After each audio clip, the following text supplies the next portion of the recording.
Welcome to Learning Life Skills Together. This is our weekly community Zoom meeting where our guests help us to go deeper into the 4 life skills and open up a huge array of chances to practice them.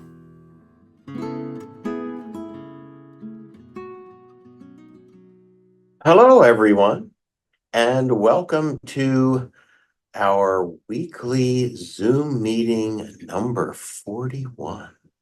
So we've just passed number 40, which is a nice big round number of these Zoom meetings. And so this is a moment to reflect on where learning life skills together has been, what's new right now, and what to expect going forward this fall and beyond. So we've streamed and recorded 40 of these Zoom meetings in English, 3 more in Spanish, and we've also done 2 podcasts that we didn't stream live, but that you can find on our Spotify. So 45 total recordings available for you to help you sort of dig down deep into the skills and into the ways that we can practice them and sort of the situations in which we can practice them. So that was a big part of how we hoped that this program will roll out, and indeed it's doing that so far. We have another year worth of weekly meetings to go and some more recordings in our program, in the online training to go as well. So just think about this. We've spent nearly a year of weeks together talking about ways of practicing the 4 life skills. And so those 4 life skills are paying attention. So not just paying attention to what's happening around us, which we're all really good at, but paying attention to how it makes us feel inside. And this is the skill that really our kids need to develop and to practice.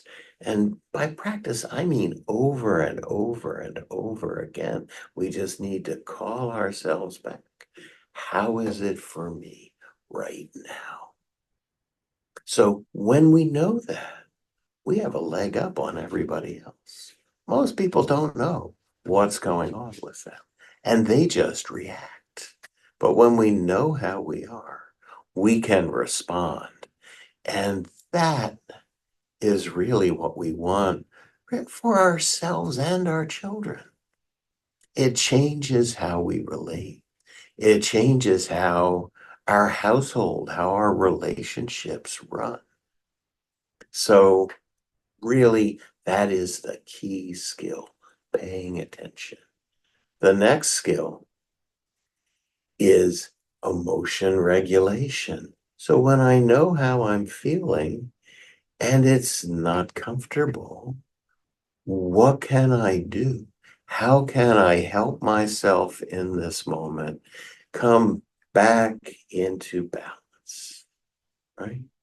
Again, this is a key piece of working as a family, working at work, at school, when we can be the one who is calm or who can start to get there, everything changes. Things get easier. And so I think we all want that for ourselves and our kids. The next skill, the third skill, is getting through the tough times, because things don't always go our way. And sometimes it looks like they're not going to go our way for a while. So how do we get through that? Again, in some kind of balance. So we will be looking at ways of doing that. Strategies. Some of the strategies are really, really simple and short term, and some of them are a little bit more complex and really have a longer term outcome, longer term project for us, right? So the final skill is effective communication. Now, what that kind of means that our child would be able to know how they feel, get a hold of themselves enough, balance themselves enough to be able to say to us how they feel, and then we can work it out, right? So if our 3-year-old is in the acme and feeling a little bit overwhelmed by how long they've been there and all these legs that they're looking up at, it would be really wonderful if they could say to us, Mom, I feel scared right now. Can we go somewhere where it's a little more quiet for a minute? Right? If we just knew that they were frightened, rather than trying to figure it out from the crying and falling down, rolling on the floor that's happening, everything changes. We change, the situation changes, the mood in the acme changes, you know, we really have some impact just with these 4 simple skills. And kids can learn these at any age, and the earlier, as I've just been demonstrating, the better. So that's the 4 skills. And we talk about these each time and show you how they show up each time in our weekly meetings. But the other part of the weekly meeting is to suggest to you and sort of have you meet people from the Chester County community, from Pennsylvania, from across the world, actually, from the UK, from Italy, folks who can really help help us to understand particular situations that can be very helpful because they are of themselves good for our mental health and in fact good for our physical health. So the first one is walking, and you can see that walking is good for your physical health. We all know that. And it is good for our mental health. Going for a walk is a really great way of working with our anxiety and depression. They are reduced. We have the studies to prove that we reduce anxiety and depression by going for walks regularly. So where do we go? Well, if we go outside, we're also getting the benefits of the beauty of nature, whether it's one flower in a flower box on our neighbor's house, or whether it's the trees we're walking under in the park. As we experience the beauty of nature, we change. You've undoubtedly noticed that. Sometimes all you need to do is step outside and look up at the sky and watch the clouds for a few minutes, and you get a reset and you can go back to what you were doing that had you stressed out, right? So that's our second idea, which is experiencing awe and beauty. And certainly there's awe in nature, and there's awe in music and listening to music together. And there's awe in the visual world There's awe in looking at paintings. There's awe in looking at a picture book with your 4-year-old. What do we see here? Isn't that fabulous? Isn't that gorgeous? So, how about this story that is really scary, but then at the end we feel so good? Awe and beauty. How much of it can we get for ourselves, and how much can we use it to explore the 4 life skills? Okay.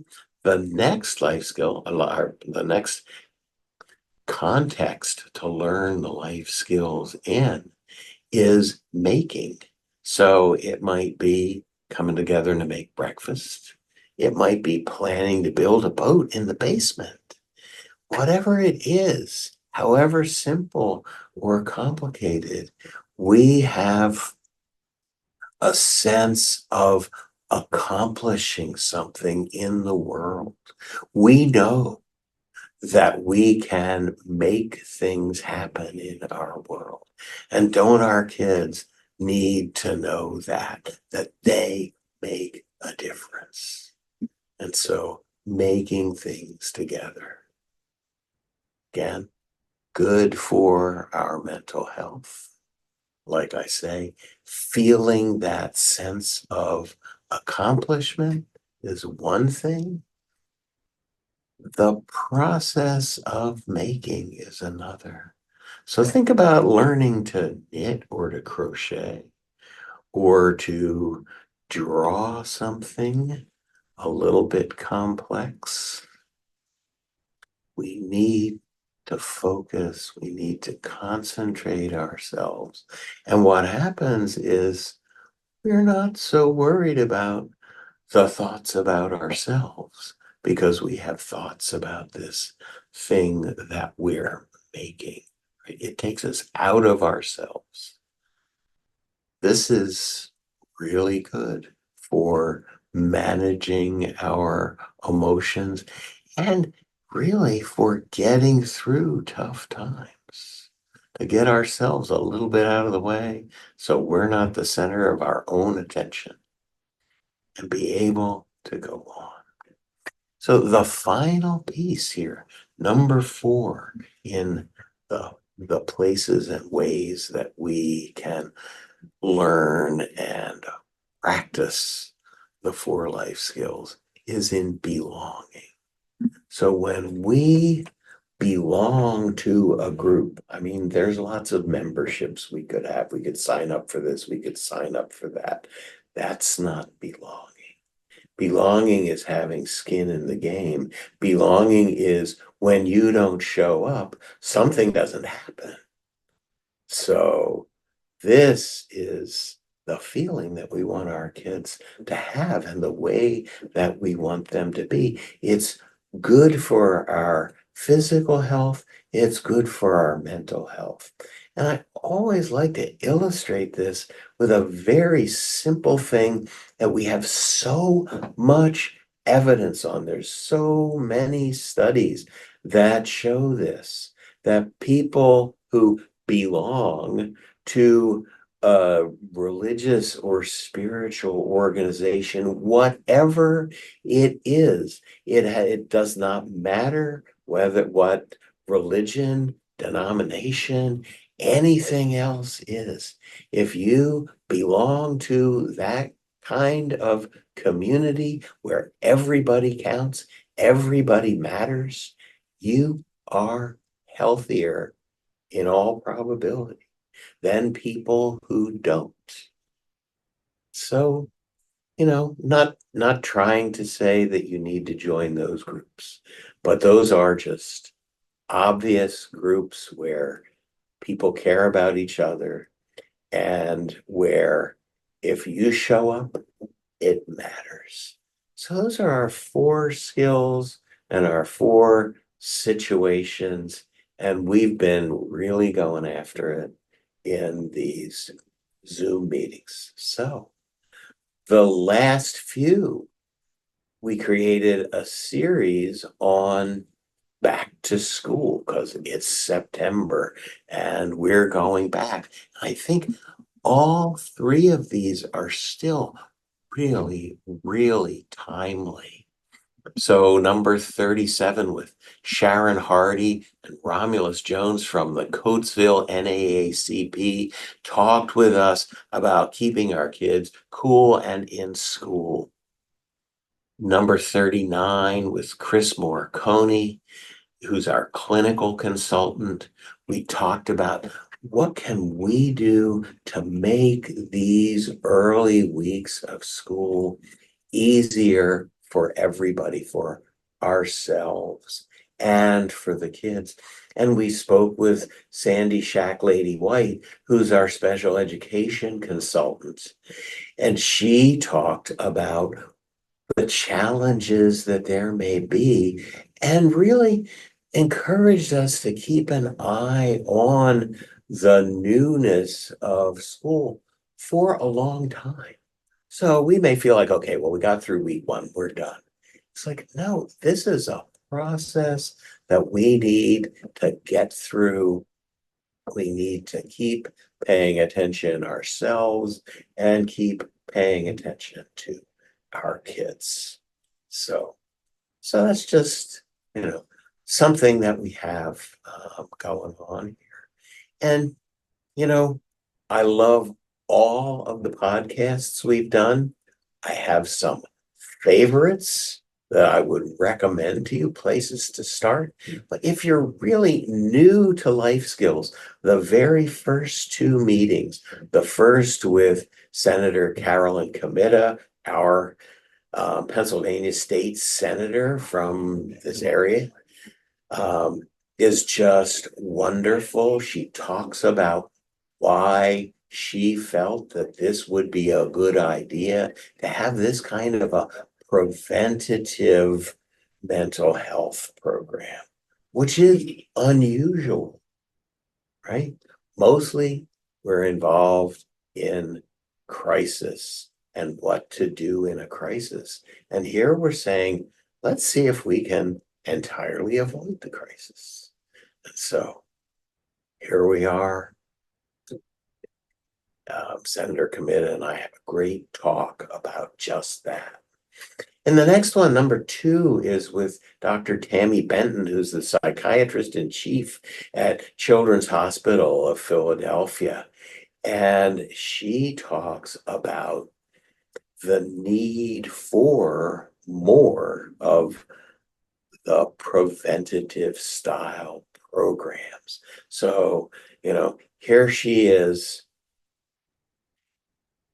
in, a really great children's hospital, one of the best in the nation, and saying this is what we need. This program, learning life skills together, is just the kind of thing that should be happening all over, and we've got it. So that's maybe a little bit of a starter for you. And we're developing a lot of other series that are core to those practices, to the 4 skills, and core to those 4 ways of, or 4 contexts in which we can practice. So let me just give you some examples here. So just to start, mental health emergencies, will continue a little bit of things you might want to know about. So podcast number 1, the one, something that did not stream and you have to go to Spotify to see, is with Dr. Consuelo Cadande from CHOP.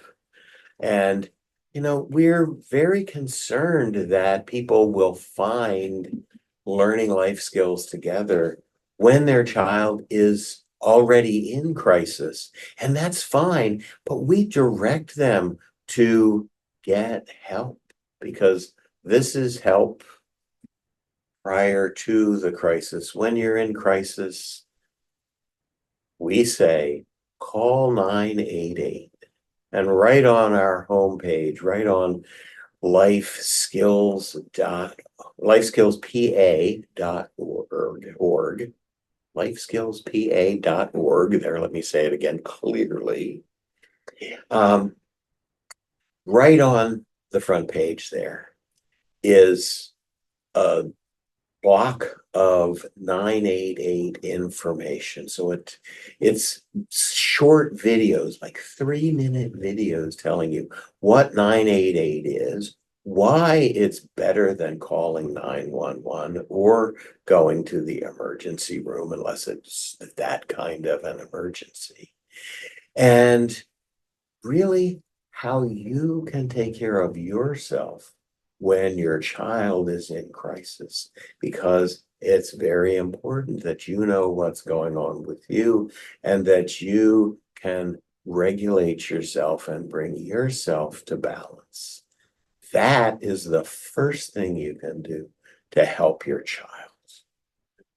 So we start there.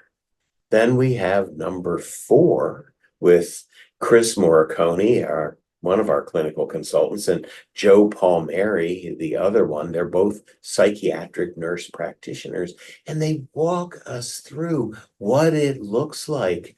Chris talks about what a crisis with a young child would be, somebody, say, under 10. And Joe walks us through what it would be like and really how to work with, how to talk to a tween or a teen who's in crisis. And then finally, number 14 is with Amanda Blue, who, among other things, runs the mental health first aid program, a truly wonderful program available here in Chester County. And it is a course that I believe everyone should take. So that puts us in a place where we have a little more sense of safety because we know what to do. We know how to handle things. And then let's say, here's one. So one of the big worries that not only parents, but kids have is their relationship to the digital world, to their screens. Right? So we brought in Frankie Boomsma, who is a actual native of Pennsylvania, but who lives in Italy and has been doing her studies in Europe and studying digital wellness and what it is that we need to know about our children, their mental health, and the digital world. And so we've had 2 meetings with her so far. We're going to bring her back pretty soon because there's some new information that's coming out. You may have heard some of it in the news already. We want to be sure that we keep you ahead of the game with that. And we also had Mike Blanche from Chester County itself, who is really developing an expertise in this idea of digital wellness, in this, we're not going to get rid of screens. We're not pushing that away. We're not saying no, no, no, but we're saying, how can we do this in a way that is healthy? Okay, so none of these are saying, no, no, no, no, no, don't do this, don't do that. They're all saying, wow, we're all in this together. This is here. It's not going away. How can we make sense of it for ourselves and our kids? So maybe that interests you.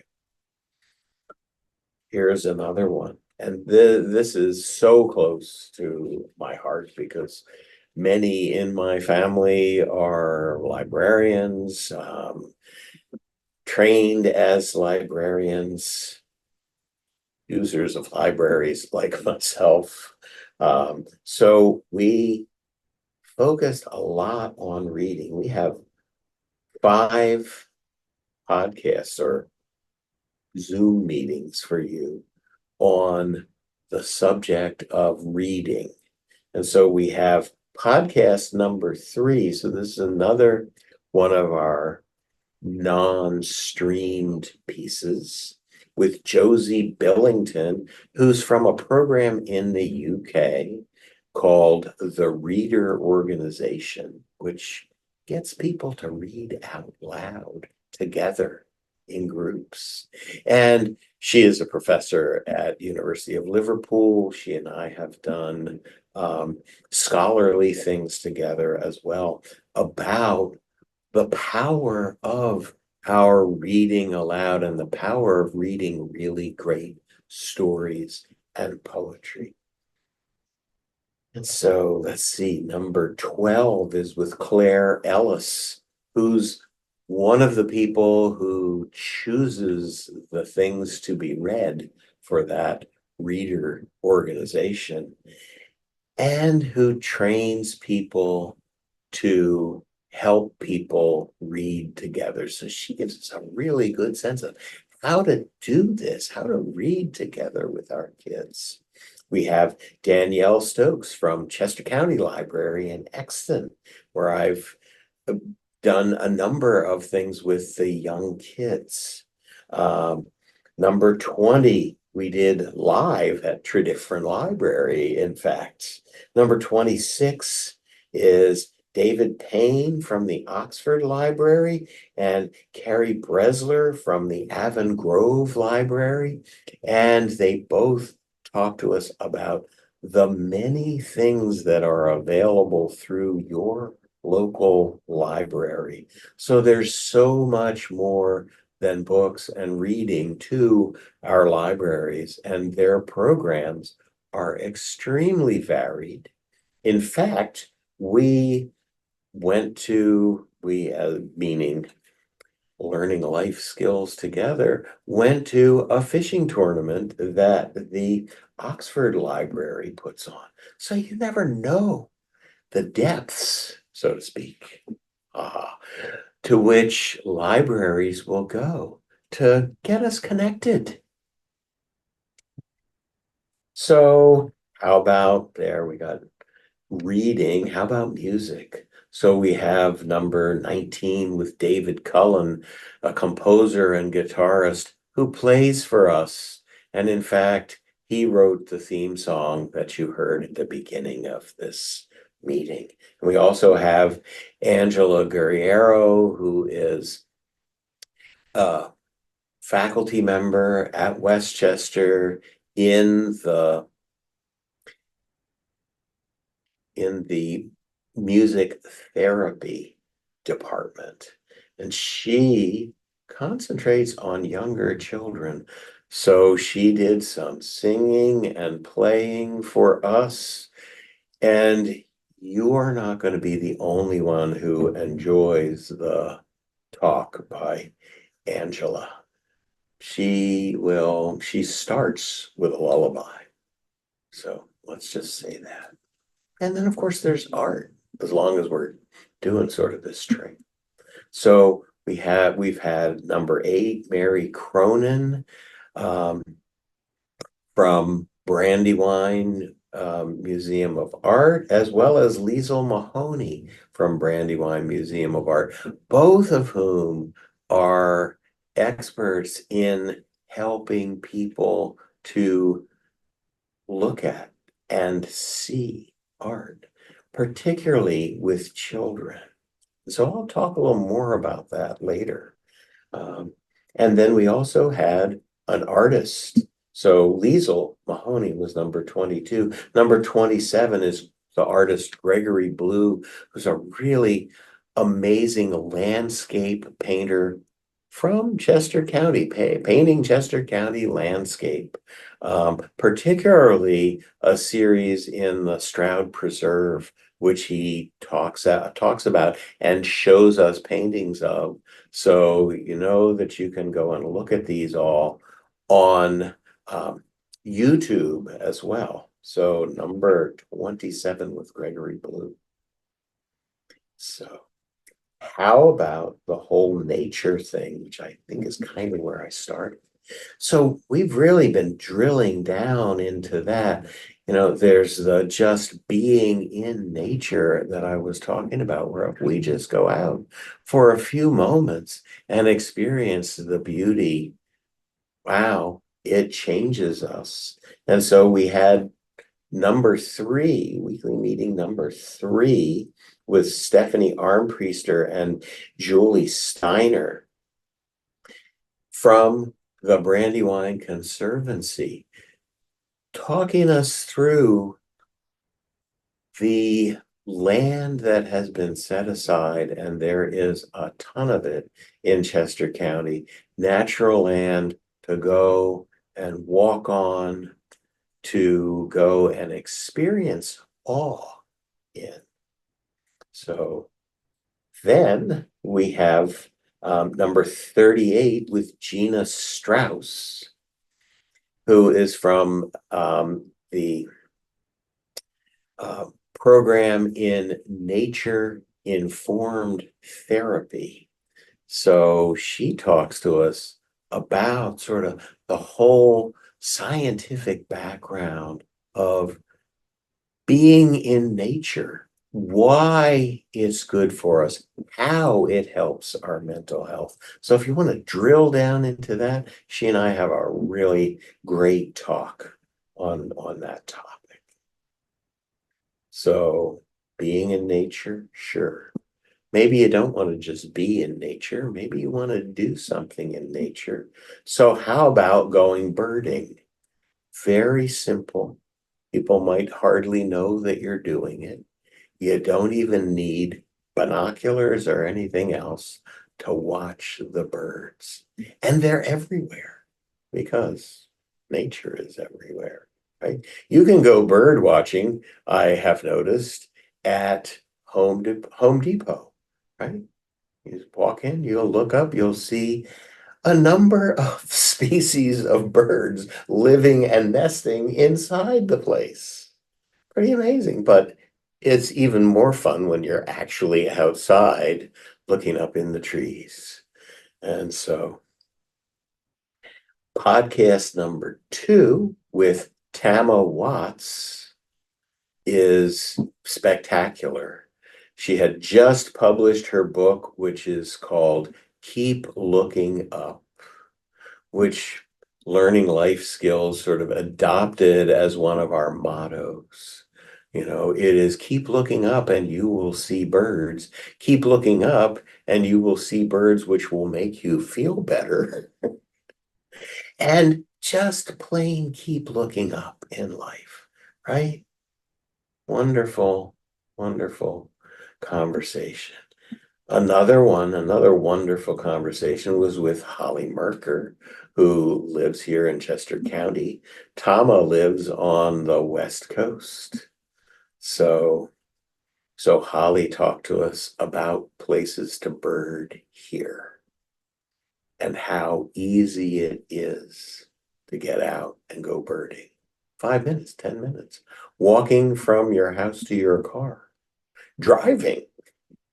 You can be birding. Don't be too distracted, but there are birds everywhere. So if you really like to do a little more than just use your eyes, you could go fishing. Again, really getting absorbed in nature, which takes us out of ourselves, gives us all that good stuff from being inside beauty and awe. Right? So we had number 11 with Neil Sunday, who takes us trout fishing and talks to us about how we sort of learn our emotion regulation through fishing and how we learn some life lessons as well. There's a conversation that he and I had that I want to just drop in here. We were talking about how sometimes it's not very comfortable to be outside. Sometimes you're out and it's snowing and there's ice building up on your gloves as you're trying to fish. And he said that in his experience as a trout guide, those are the days where when he looks at the photographs, people's smiles are the biggest. So even when things are tough, being outdoors, doing something that takes you out of yourself can really change how we are. We also met with Jim Neary of Jim's Bait and Tackle right in Oxford. And he's number 31. And number 35 is Todd Pride, who talks to us about people of color in the out of doors, because there are challenges, difficulties that, he and I really discussed, and we see them changing and changing pretty rapidly as well. So check that one out. Again, number 35. So what happened as we were doing these, I mean, that's certainly not all of them. That's just a taster. So what happened as we were doing them is we were working with organizations directly in the community. So this is the thing, is that learning life skills together likes to be out in the community, reaching people, touching people, telling them about our problem, but also doing little small trainings. Just learning one little technique might really help somebody. So I'm going to stop right now and give you one little technique that we really push. You probably will hear it in most of the podcasts and most of the Zoom meetings that we do, is called stop. And so this is when you notice that things are not going quite right, you stop, you put a pause into the moment. So that's the S, is stop. Then you take a step back. So you go, what's actually happening? Can I be in touch with what's going on? And you can take a deep breath.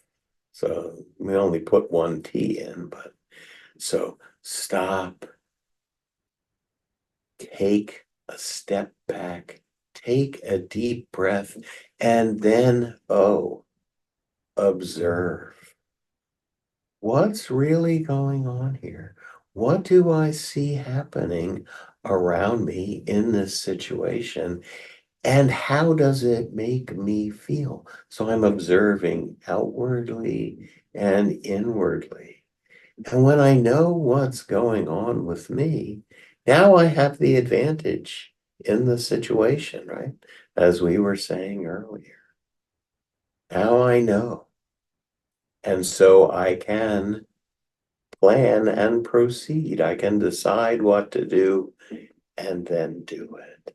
So just stop. S, stop. T, take a deep breath. Take a step back. O, observe. And P, only then proceed. See if that doesn't change some things. So we're out there, we're talking to people, we're teaching stop, we're doing other stuff too. So I just want to talk about some of the things that we got involved in and did when we sort of rolled the program out last September. So in October, we did a program at the Brandywine Art Museum. We did a walking and looking event. We had kids and parents and carers come and walk along the Brandywine with us on this beautiful pathway. We noticed how it changed us in just 10 minutes of walking. And boy, could you see it in the kids. they moved from being really shy to saying out loud that they felt happy. So that was really amazing. And then when they came back, they had a chance to do some drawing to sort of respond to what was going on, and then to go into the museum and to look at the family and nature in contemporary children's book illustrations exhibit that was on, which was a terrific exhibit, by the way. So we've done a lot, and I've already talked a little bit about this with the Chester County Library System. You know, Tredyffrin hosted us to do that live at Tredyffrin, where we did our weekly meeting there and had people from the community asking questions about learning life skills. We did a play and learn event several times at the Chester County Library in Exton with the teeny tinies. So I had a chance to sort of talk to the moms and the carers individually while the kids played individually, because at that tiny age, that's what they like to do, is sort of play next to somebody, but not so much a game, right? And then we also, as I said, went to the Oxford Library's fifth annual, it was, fishing tournament at the Glenroy Preserve. It was beautiful. It was a day in nature. It was a day of fishing, and it was a day of remembering that the library is there when it's raining, right? If you don't want to go out and have a big smile on your face from fishing in bad weather. So we worked right here at Westchester University, where learning life skills is centered with the parent support group. We handed out our materials. We taught the stop skill, among other things. Um, so Chester County Single Mothers Conference, we were there. The Earth Day Festival at the Upper Mainline YMCA. We went out to Harrisburg for the NAMI Keystone Conference and met a lot of fabulous folks who really liked the program. And so there are probably users from out Harrisburg way and actually out towards Pittsburgh, where we had met some other people as well through NAMI. We've been working a number of times with the Chester County ACEs Coalition, and we were involved in their Finding Hope Through Resilience walk. Let's see. We worked with the Episcopal Church of the Trinity in Coatesville, which with a family resilience building event. We worked with the Coatesville Youth Initiative at their back to school event, and at the back to school event sponsored by the Tabernacle Baptist Church, at the NAACP, and the Baptist Church of Coatesville. That was a really, really wonderful meeting. Lots of folks were there. There was good food trucks, and how can you beat that? And water ice and games and music. So, and you know, we've done a number of events at New Garden Park, Penn Township, and in Oxford, where we have been doing, and where we have recurred at their events. We've tabled and taught the stop skill, among other things. So upcoming events, September 18th, I'll be talking with Catherine Metzger from the Stroud Water Research Center. So more of our outdoor stuff. September 25, we'll talk with Catherine Metzger in Spanish. And October 9th, We have St. Paul's Baptist Church in Westchester with a faith and wellness conversations for hope and healing. And we will be one of the presenters there. So we have Coatesville Family Fall Fest coming up on October 26th. So look for us around the county. And if you have things where you would like us to attend and hand out our materials, drive people to the website and maybe teach them the stop skill right there, we are more than happy to do that. So just drop us an email and we'll be there. So we've also been getting the professionals in the area involved in promoting this program because it makes sense for people whose kids are in treatment now. They might have been in crisis, now they're settled, and everybody, mom, dad, carers, other kids, can use the 4 life skills to really change how it is in the household. And that's so important for kids that are, coming back into balance, to live in a more balanced situation. Let's see. So we did a 6-hour, 6 continuing education credits training back in June, and we have a shorter one, a 2-hour one coming up on October 27th right here at Westchester.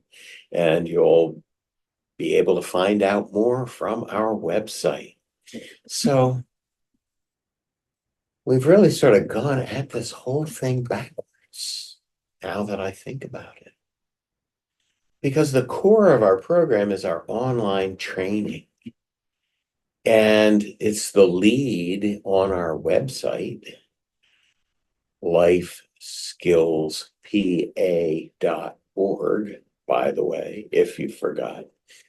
And we've just published another module. So the module on balance is up now. It runs a little over half an hour and it's got some really cool stuff. There are the techniques that we're teaching in this are fun to do, fun to learn, really do change how you're feeling. And there are recordings of those and some actual sort of worksheets for them as well. So check our website out. The other thing that we've added is that as you finish each module now, you automatically get a certificate of completion. So you can sort of keep a record of where you're at. So I'm looking forward to a great fall, to a lot more of these accomplishments of making things together with you out in the community, and looking forward to seeing you wherever our paths may cross. It may be at one of these weekly meetings, it may be in the community, and I hope it's live, actually. It is so much fun to be together with people who care. And so that's the name of the program, Learning Life Skills Together. Thanks for being with me tonight.